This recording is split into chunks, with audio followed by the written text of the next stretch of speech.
నమస్కారం.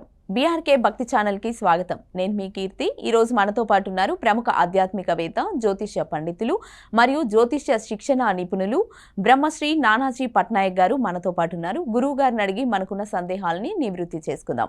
నమస్కారం గురుగారు. శ్రీమాత్రే నమః. మే 15న గురువు మారబోతున్నారు. కుంభరాశి వారికి ఎలా ఉండబోతుంది, వాళ్ళకి ఇన్ కేస్ బాగలేకపోతే ఎలాంటి నియమాలు పాటించాలి అనేది తెలియజేయండి గురుగారు. ఇక కుంభం వారికి కనుక చూసుకుంటే ఇక్కడ సంతానం గురించి ఎప్పటి నుంచో ప్రయత్నం చేస్తున్నటువంటి సంతానం సంబంధించి కొంతవరకు మూమెంట్ అనేటువంటిది ఉంటుంది. కాకపోతే వీళ్ళు కాస్త వాహనాల మీద వెళ్ళేటప్పుడు షేర్ మార్కెట్ విషయంలో కొంచెం జాగ్రత్తగా ఉంటే సరిపోతుంది. కొంత యోగిస్తుంది కానీ కొంత జాగ్రత్త కూడా వహించాలి. ఒకటమ్మా, జూపిటర్ ఎప్పుడూ కూడా సహజ శుభుడు అంటారు, సహజంగానే శుభగ్రహం. సో సహజ శుభగ్రహమైనటువంటి గురుగ్రహము 90% ఆఫ్ పీపుల్కి 99 కూడా అనుకోండి, మనకి ఖగోళంలో కూడా గమనించినట్లయితే జూపిటర్ అంటారు కదా, మన భూగోళం వైపు ఏదైనా శకలం వచ్చేటప్పుడు దాని వైపు లాగేసుకుని గురుత్వాకర్షణ శక్తి అంటారు. ఏ శకలాలైనా మన భూమిని తాకపోవడానికి కారణం ఏంటంటే అది లాగేసుకుంటుంది తన వైపు. అంటే సహజంగానే తనకి ఒక లక్షణం ఉంటుంది గురుగ్రహానికి.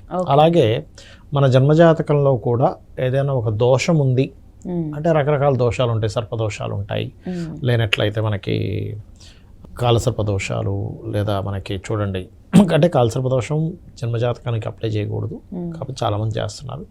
అలాగే కుజదోషం అని రకరకాల దోషాలు ఉంటాయి, స్త్రీ దోషం అని.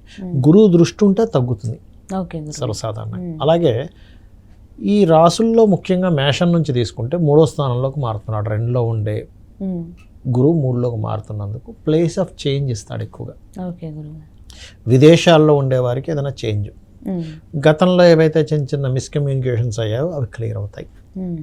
ఏ గ్రహమైనా మీకు మంచి ఫలితాలు ఇవ్వాలి, అందులో ముఖ్యంగా గురువు మంచి ఫలితాలు ఇవ్వాలంటే ఇప్పుడు నడుస్తున్నటువంటి గోచారరీత్యా కూడా మీరు దక్షిణామూర్తి స్తోత్రము మెయిన్గా చేసుకుంటూ ఉండాలి. అలాగే శని యొక్క ప్రభావం కూడా తగ్గాలి అంటే కనుక కాలభైరవ అష్టకము చదవడము, గోవుకి బెల్లం తినిపించడము, కాస్త నూనె శివాలయంలో నూనెను దానంగా ఇవ్వడము, ఇవి చేస్తూ ఉండడం. లేదా గూడాన్నము అంటారు, బెల్లముతో చేసినటువంటి పదార్థాన్ని మనం దేవుడి దగ్గర నివేదన చేసి దాన్ని నలుగురికి ప్రసాదంగా పంచడం చేసినట్లయితే అన్ని విధాలా బాగుంటుంది.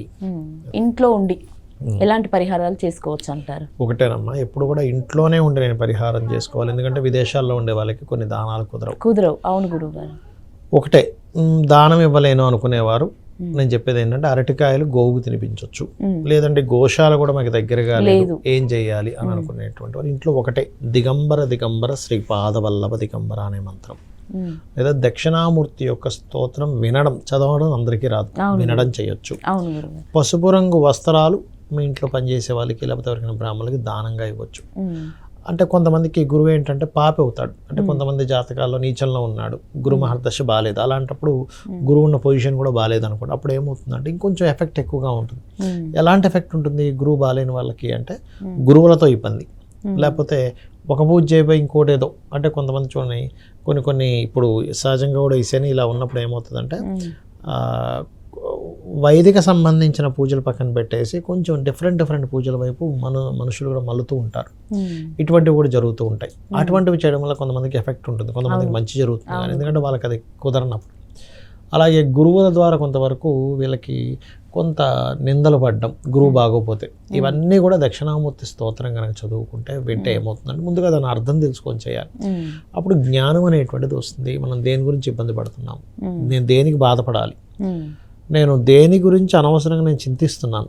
ఇప్పుడు భగవద్గీతలో అదే కదమ్మా, శ్రీకృష్ణ పరమాత్మ యుద్ధరంగంలో ఉండే వాళ్ళందరినీ చూసి వీళ్ళందరినీ చంపేసి నేను నెత్తుడు కుడి తినాలా, గురువులను, మేనమామలను, తండ్రులను, సహోదరులను వీళ్ళందరినీ చూసి హృదయము ద్రవించి నకాంక్షే విజయం కృష్ణ అంటాడు. అంటే నాకు విజయం వద్దు, రాజ్యము వద్దు అన్నప్పుడు నీ ధర్మం నువ్వు చేయాలి అని చెప్పి ఆయన మళ్ళీ చెప్తాడు. అలా మన జ్ఞానోదయం అవుతుంది దక్షిణామూర్తి స్తోత్రం కనుక చదివినట్లయితే. సో ఇది చేసుకుంటే సరిపోతుంది. ఓకే గురుగారు, మంచి విషయాన్ని వివరించారు. ధన్యవాదాలు గురుగారు. శ్రీమాత్రే నమః.